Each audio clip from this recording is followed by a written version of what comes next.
अस्सलाम वालेकुम viewers and students, this is Junaid Khalid और हम यहाँ पे स्टार्ट करने जा रहे हैं फर्स्ट ईयर कॉमर्स अकाउंटिंग की फर्स्ट क्लास है, जिसके अंदर हम थोड़ी सी बेसिक्स वगैरह को डिस्कस करेंगे एंड देन फिर इंशाल्लाह हम कुछ एडवांस चीज़ों को देखेंगे। चलिए फर्स्ट ऑफ ऑल स्टार्ट करते हैं, बिल्कुल बेसिक्स से हम स्टार्ट करते हैं। फर्स्ट ईयर कॉमर्स अकाउंटिंग की मैं इंशाल्लाह कोर्स आउटलाइन भी आपसे शेयर कर लूंगा कि फर्स्ट ईयर की अकाउंटिंग के अंदर क्या क्या चीज़ें इंक्लूडेड है, लेकिन हम पहले टॉपिक से स्टार्ट करते हैं। देखिए यूजुअली फर्स्ट टाइम आप डेफिनेटली इस सब्जेक्ट को पढ़ रहे हैं, यानी कि इस कोर्स को आप यहाँ पे पढ़ रहे हैं, तो उसकी सबसे पहले हम बेसिक टर्म को डिस्कस करते हैं, that is the term business, कि व्हाट इज बिजनेस। तो आइए जरा बिजनेस के टर्म को हम डिस्कस करते हैं, फिर हम इसकी डेफिनेशन भी देख लेंगे कि नॉर्मली बिजनेस की क्या डेफिनेशन होती है। तो व्हाट इज बिजनेस, अगर मैं बिजनेस की बात करूं तो बिजनेस को अगर हम डिफाइन करें तो business is basically any activity, कोई भी एक्टिविटी जो हम परफॉर्म कर रहे हैं, that is known as what business. यानी कि कोई भी एक्टिविटी हम परफॉर्म कर रहे हैं, सर इट मींस कि अगर मैं चल रहा हूँ या बात कर रहा हूँ, ये भी तो एक्टिविटी है, क्या ये भी बिजनेस है? नहीं। तो आज जरा और कंप्लीट करते हैं। तो बिजनेस इज एनी एक्टिविटी, कोई भी एक्टिविटी जो परफॉर्म की जाए, किसने परफॉर्म की जाए, with the objective to make a profit. यानी कि प्रॉफिट के ऑब्जेक्टिव से जब कोई एक्टिविटी परफॉर्म की जाए तो it means that is known as business. अच्छा सर, यहाँ पे एक और कंसर्न आता है कि लेट से अगर कोई एक आपके पास इंडिविजुअल है और वो लेट से बिजनेस कर रहा है, यानी कि वो एक्टिविटी परफॉर्म कर रहा है बेसिकली। अच्छा, वो एक्टिविटी में क्या कर रहा है सर? वो एक्टिविटी के अंदर लेट से कर रहा है कि वो चर्च बेच रहा है। ओ माय गॉड, तो सर इसका मतलब क्या ये भी बिजनेस है? नहीं। तो फिर इसका मतलब ये है कि हमें इस डेफिनेशन को कंप्लीट करना पड़ेगा।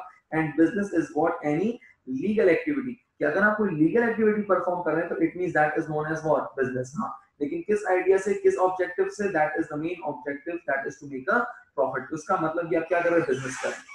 नाउ द क्वेश्चन अराइजेस कि सर अगर मैं बिजनेस कर रहा हूं तो मैं कौन कौन सी एक्टिविटीज परफॉर्म कर सकता हूं, यानी कि क्या लीगल एक्टिविटीज में परफॉर्म कर सकता हूं। तो मैं अपनी लीगल एक्टिविटीज को तीन कैटेगरीज के अंदर ब्रेक डाउन कर सकता हूं।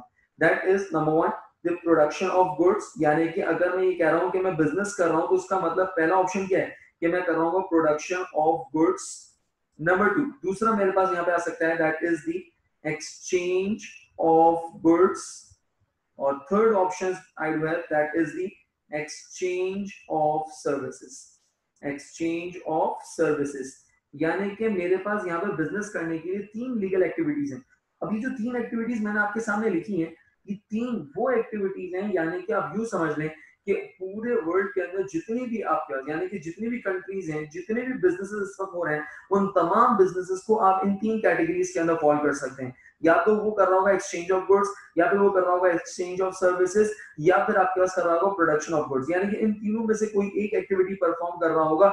एंड अगेन इन तीनों एक्टिविटीज को परफॉर्म करने का जो अल्टीमेट ऑब्जेक्टिव होगा, that is to make a profit.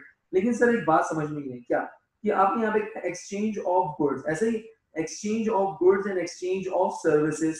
अभी एक्सचेंज ऑफ गुड्स आपने दो टर्म यहाँ पे डिस्कस की, that is the goods and the services. ये दोनों टर्म्स क्या है ये समझा दे जरा चलें। तो फिर एक काम करते हैं, हम यहाँ पे समझते हैं गुड्स एंड सर्विसेज। इन दोनों को हम डिफाइन करने की कोशिश करते हैं कि गुड्स और सर्विसेज में क्या फर्क है। Number one, goods. गुड्स की अगर मैं बात करूं तो गुड्स का मतलब होता है टेंजिबल। लो सर, आपने एक और अंग्रेजी फेंक दी। और सर्विसेज का मतलब होता है इंटेंजिबल। सर एक समझ में नहीं आया तो आपने दूसरा भी फेंक दिया। तो आइए जरा दोनों को समझते हैं। टेंजिबल का मतलब होता है, टेंजिबल का मतलब है दैट इज विजिबल, यानी कि वो चीजें जो विजिबल है, जिसको हम देख सकते हैं, जिसको हम टच कर सकते हैं। इनटेंजिबल का मतलब है इनविजिबल, यानी कि वो चीजें जिसको हम देख नहीं सकते, जिसको हम छू नहीं सकते, that is invisible. Sir example, अगर मैं गुड्स की एग्जांपल लूं, विजिबल की एग्जांपल लूं, दैट इज द गुड्स की अगर मैं एग्जांपल लूं तो गुड्स मींस प्रोडक्ट, सिंपल। यानी कि अगर बिल्कुल सिंपल टर्म में अगर मैं समझाने की कोशिश करूं तो गुड्स मींस व्हाट? प्रोडक्ट। यानी कि जो भी प्रोडक्ट्स हमारे पास हैं, it may either be a marker, pen, duster, chairs, यानी कि वो चीजें जो प्रोडक्ट्स हैं जो आपके पास, जैसे कि फॉर एग्जांपल डिटर्जेंट, सोप वगैरह हो गए, या कोई भी चीज आपके पास है, सैनिटाइजर, ये क्या? It's a product. ये क्या है? ये गुड्स हैं विच आर विजिबल, टेंजिबल जिसको कहा जाता है, यानी कि मैं इसको देख सकता हूं, मैं इसको छू सकता हूं। तो that is known as what? Goods और प्रोडक्ट। इनटेंजिबल, इनविजिबल मींस यानी कि वो जिसको हम देख नहीं सकते।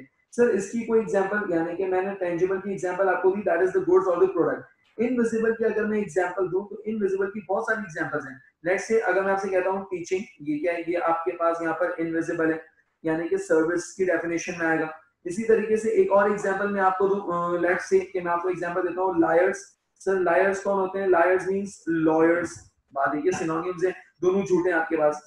ऐसे ही इसी तरीके से आपके पास कौन है? और आर्किटेक्चर्स हो गए, अकाउंटेंट्स हो गए, ये सब कौन है सर? ये सारी आपके पास एग्जांपल है किस चीज की? सर्विसेज की। क्यों सर? इसलिए क्योंकि ये आपको फिजिकली कोई प्रोडक्ट्स अलाउड नहीं कर रहे, but what they are providing you the services. आप टच नहीं कर सकते। मैं आपको एक्सप्लेन कर रहा हूँ कॉन्सेप्ट, टीचिंग, मैं आपको कॉन्सेप्ट दे रहा हूँ। अब मैंने आपको कॉन्सेप्ट एक्सप्लेन किया, मैंने आपको क्या सर्विस प्रोवाइड की। अब ये पॉसिबल नहीं कि आपने कहा कि सर आज हमने बिजनेस की डेफिनेशन सीखी, थ्योरी में डाला और अब आप उठा के जा रहे हैं सर आज मैं बिजनेस की डेफिनेशन लेकर आया हूँ। पॉसिबल ही नहीं है ना। इट मींस ये क्या? That is the services. I am providing you the service. It means मैं आपको एक ऐसी चीज प्रोवाइड कर रहा हूँ जिसको आप टच किया देख नहीं सकते। लॉयर आपको सजेशन दे रहा है, एडवाइसेस दे रहा है, लेकिन आप उसको टच या फील नहीं कर सकते। तो that is the definition of what? Goods and services. तो मैंने क्या कहा? बिजनेस कोई भी ऐसी लीगल एक्टिविटी जिसमें आप क्या कर रहे हैं? आप या तो प्रोडक्शन ऑफ गुड्स कर रहे होंगे, यानी कि कोई प्रोडक्ट बना रहे होंगे, या फिर आप उन प्रोडक्ट को बाय और सेल कर रहे होंगे, दैट इज द एक्सचेंज, या फिर आप अपनी सर्विसेज प्रोवाइड कर रहे होंगे। Let's take an education institute. कोई भी एजुकेशन इंस्टीट्यूट है, वो क्या कर रहा है सर? वो आपको सर्विसेज प्रोवाइड कर रहा है। अगेन क्यों कर रहा है? For the basic objective of profit. देखें, मुझे आपकी शक्ल कब तक अच्छी लगेगी? जब तक आप फीस भरेंगे। ऐसे ही ना, to be very honest, better fact है, लेकिन फैक्ट है बिल्कुल कि यानी कि इंस्टीट्यूट्स को आपकी शक्ल कब तक अच्छी लगती है? जब तक आप फी पे करते हैं। तो it means that is known as what? Exchange of services and with the main idea, with the main objective that is to make a profit. तो ये हमारे पास क्या है? ये आपके पास कहलाती है बिजनेस। और बिजनेस के हमने डेफिनेशन को देखा कि क्या क्या ऑब्जेक्टिव, क्या क्या सर्विसेज प्रोवाइड कर सकते हैं। चलिए अब हम यहाँ पे डेफिनेशन देखते हैं जरा। बिजनेस की डेफिनेशन क्या है, तो पढ़ भी लेते हैं इसको जरा। In the literal sense business is derived from the word busy which means to be engaged in doing work or the state of being busy। ये डेफिनेशन ये नॉर्मली ये आपके पास एक बुकिश डेफिनेशन है। जो हमारे काम की डेफिनेशन है वो अब आ रही है क्या? All economic legal activities. Legal activities का होना जरूरी है। अब आप चर्च बेचना शुरू कर दो, बोलेंगे बिजनेस करो, नहीं, तो माजरत के साथ ये बिजनेस नहीं है। लीगल एक्टिविटी का होना जरूरी है। इसी तरीके से आप कनेक्टेड विद क्या कर रहे होंगे? नंबर वन, या तो हम प्रोडक्शन कर रहे होंगे, number two exchange of goods या एक्सचेंज ऑफ गुड्स कर रहे होंगे, एंड एक्सचेंज ऑफ सर्विसेज, यानी कि आपको सर्विसेज हम प्रोवाइड कर रहे होंगे। लेकिन ऑब्जेक्टिव क्या है? That is to earn profit, is called business. एक और डेफिनेशन आ रही है, investing money to make more money, that is the main idea of profit. Profit का आइडिया ऐसे ही ना कि आपने बिजनेस में पैसा लगाया, क्यों लगाया? So that you could earn more profit और more money. The primary objective of the business is to earn profit. Businessman का एक ही ईमान है, एक ही यकीन है, क्या? That is to make a profit. फिर इसके बाद प्रॉफिट क्या है? हाँ, अब प्रॉफिट को डिफाइन कर लेते हैं कि what is profit. Profit is basically the difference of revenues and expenses. Sir ये इतनी मुश्किल बात आपने कह दी, चलो आओ उसको आसान कर लेते हैं जरा। भाई फॉर एग्जांपल कहता हूँ ये पेन है, ठीक है, एग्जांपल क्या है ही पेन, ये चलो खैर, तो इसका मतलब ये कि मैंने let's say pen sell out किया 150 रुपीस का। ये क्या है sir? That is the selling price. ऐसा ही ना, 150 का बेचा। खरीदा कितने का? सर 120 रुपए का खरीदा। ये क्या है सर? ये होगा इसकी कॉस्ट प्राइस। ऐसा ही। अच्छा, अब मुझसे अगर पूछे प्रॉफिट कितना है तो मैं क्या कहूंगा? Selling price 150, cost price 120, deduct कर दें, माइनस कर दें, डिफरेंस निकाल लें, तो आपको पता चल जाएगा कि मेरे पास प्रॉफिट कितना आ गया। सर प्रॉफिट मेरे पास आ गया 30 रुपीज का। मेरे पास क्या आ गया? स्ट्रेट फॉरवर्ड प्रॉफिट आ गया। ऐसा ही। अच्छा, अब मैं देखूं तो सेलिंग प्राइस, सेलिंग प्राइस का दूसरा नाम क्या है? सर सेलिंग प्राइस का दूसरा नाम जिसको हम अकाउंटिंग में नॉर्मली कहते हैं, दैट इज द रेवेन्यू, आमदनी। भाई आमदनी कितने की? 150 रुपए की। खर्चा कितने का किया? सर 120 रुपए का। खर्चे को अंग्रेजी में क्या कहते हैं? Expense. That is the profit is the difference of what? Revenues minus expenses. तो ये प्रॉफिट है, सिंपल। अकाउंटिंग के अंदर नॉर्मली सेलिंग प्राइस को हम रेवेन्यू कहते हैं, कॉस्ट प्राइस को हम एक्सपेंस कहते हैं। तो that is the profit. Profit को कैलकुलेट करने का फॉर्मूला आ गया, that is revenues minus expenses. चलिए इससे एक और चीज मैं आपको एक्सट्रैक्ट करके दिखाता हूँ। एक और चीज एक्सट्रैक्ट करके दिखाता हूँ आपको। सर प्रॉफिट कब होगा? प्रॉफिट की कंडीशन कब होगी? सर प्रॉफिट तब होगा जब आपकी आमदनी, रेवेन्यूज ग्रेटर हो, ज्यादा हो, किससे? एक्सपेंसेस से। That is obvious. ऑब्वियस ही बात है ना कि अगर आमदनी, रेवेन्यू ज्यादा होंगी एक्सपेंसेस से तो प्रॉफिट है। और अगर लॉस की कंडीशन क्या होगी? लॉस की कंडीशन तब होगी when expenses are greater than revenues, के खर्चे ज्यादा हो और रेवेन्यू कम हो। It means business is running at a loss. तो बिजनेस किस पे चल रहा है? लॉस पे चल रहा है। यहाँ तक क्लियर है इसके अंदर? तो सर आपने तो कहा था बिजनेस का ऑब्जेक्टिव क्या होता है? That is to make a profit. ये लॉस कहां से आ गया? अरे ऑब्जेक्टिव तो प्रॉफिट ही होता है, लेकिन बिजनेस को लॉस भी हो सकता है। ऐसा ही ना, यानी कि कोई बिजनेस, ऑब्जेक्टिव का मतलब क्या है भाई? कोई बिजनेसमैन ये नहीं कहता, खासतौर पे मेमन, कि यार मैं बिजनेस इसलिए कर रहा हूँ कि इंशाल्लाह लॉस होगा। अरे नहीं भाई, ऐसा हो ही नहीं सकता। मेमन तो कभी खुदकुशी कर लेगा वो। उसका मतलब ये है कि बिजनेस का objective that is to make a profit, लेकिन लॉस भी हो सकता है। ऐसे ही ना, कब? जब आपके खर्चे, एक्सपेंसेस ज्यादा हो जाए और रेवेन्यू कम हो जाए, तो इट मींस आपको लॉस हो जाएगा। तो आइए जरा देखते हैं कि आपके पास किस तरीके से डिफाइन कर रहा है प्रॉफिट को। Profit is the excess of, excess का मतलब ज्यादा हो, क्या? Income over expenditure. इनकम ज्यादा हो, रेवेन्यू ज्यादा हो, एक्सपेंडिचर कम हो, इट मींस प्रॉफिट है। व्हेन एक्सपेंडिचर एक्सीड यानी कि एक्सपेंडिचर बढ़ जाए किससे, रेवेन्यू से, इनकम से, the business is running at a loss, business किस पे चल रहा है, लॉस पे चल रहा है। यहाँ पे क्लियर है इसके अंदर। अच्छा, in order to set the business, sir कोई कहता है कि मैं बिजनेस करना चाहता हूँ, बहुत अच्छी बात है, बहुत खुशी हुई मुझे बिजनेस करना चाहता है, तो क्या करना पड़ेगा सर, बिजनेस करने के लिए you need to set up an organisation, आपको एक ऑर्गेनाइजेशन बनानी पड़ेगी, एक ऑर्गेनाइजेशन बिल्डअप करनी पड़ेगी, ऐसे ही ना, ऑर्गेनाइजेशन आपने सेटअप करनी पड़ेगी। ऑर्गेनाइजेशन कह लें या इसको नॉर्मली एंटिटी कह लें या इसको नॉर्मली कंपनी कह लें, कंपनी बनानी पड़ेगी। सर अभी कंपनी की डेफिनेशन क्या है, ये ऑर्गेनाइजेशन की डेफिनेशन क्या है, इसको देख लेते जरा। सर कंपनी की डेफिनेशन क्या है, उसको देखते जरा।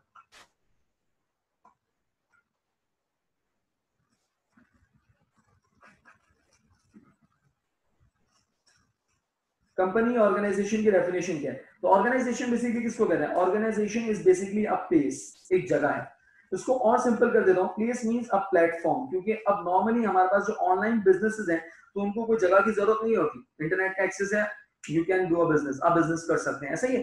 तो organisation is basically a place और अ प्लेटफॉर्म, एक प्लेटफॉर्म है। अब इट में इधर भी इंटरनेट, इट में इधर भी अ फिजिकल प्लेस, कोई भी हो सकता है इसके अंदर। ऑर्गेनाइजेशन इज अ प्लेस और अ प्लेटफॉर्म जहां कर क्या रहे हैं, where people where people are working together, people are working together, जहां पे लोग कर क्या रहे हैं, they are working together, क्या कर रहे हैं, काम कर रहे हैं, मिलकर काम कर रहे हैं। क्यों कर रहे हैं काम, sir people are working together for their collective objective, for their collective objective, उन सबका एक कलेक्टिव ऑब्जेक्टिव है, उन सबका एक ही ऑब्जेक्टिव है, क्या, that is to make a profit. क्या मतलब, सर एग्जांपल लेते हैं, कोई भी ऑर्गेनाइजेशन उठा लें, सर ऑर्गेनाइजेशन की कोई एग्जांपल है, हाँ बिल्कुल है, कोई भी एजुकेशन इंस्टीट्यूट उठा लें, इट्स एन ऑर्गेनाइजेशन।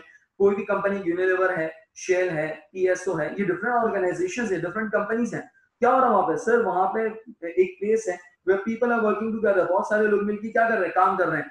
क्या काम कर रहे हैं sir, they are working together for their collective objective, और उन सबका एक ही ऑब्जेक्टिव है, that is to make a profit. ऐसा ही है ना भाई, फॉर एग्जांपल कोई भी एजुकेशन इंस्टीट्यूट है, वहां पे टीचर्स भी हैं, सपोर्ट स्टाफ भी है, एडमिन भी है, तमाम लोग क्या कर रहे हैं, दे आर वर्किंग टुगेदर। और क्यों they are working together, they are working together to make a profit. हर किसी का एक ही ऑब्जेक्टिव है कि ज्यादा से ज्यादा स्टूडेंट्स आए, नहीं नहीं, ज्यादा से ज्यादा प्रॉफिट आए, क्योंकि प्रॉफिट आएगा तो ही तो सैलरी मिलेगी ना। तो उसका मतलब ये कि that is to make a profit, that is the collective objective of any organisation. तो ऑर्गेनाइजेशन एक प्लेस है where people are working together for their collective objective. चलें आज जरा ऑर्गेनाइजेशन की डेफिनेशन को भी पढ़ते हैं। Organisation is a social arrangement, social arrangement का मतलब बहुत सारे लोग मिलकर काम कर रहे हैं, of people, that is the structure and manage to meet the need or the pursue the collective goal। collective का मतलब होता है सबका एक ही गोल है।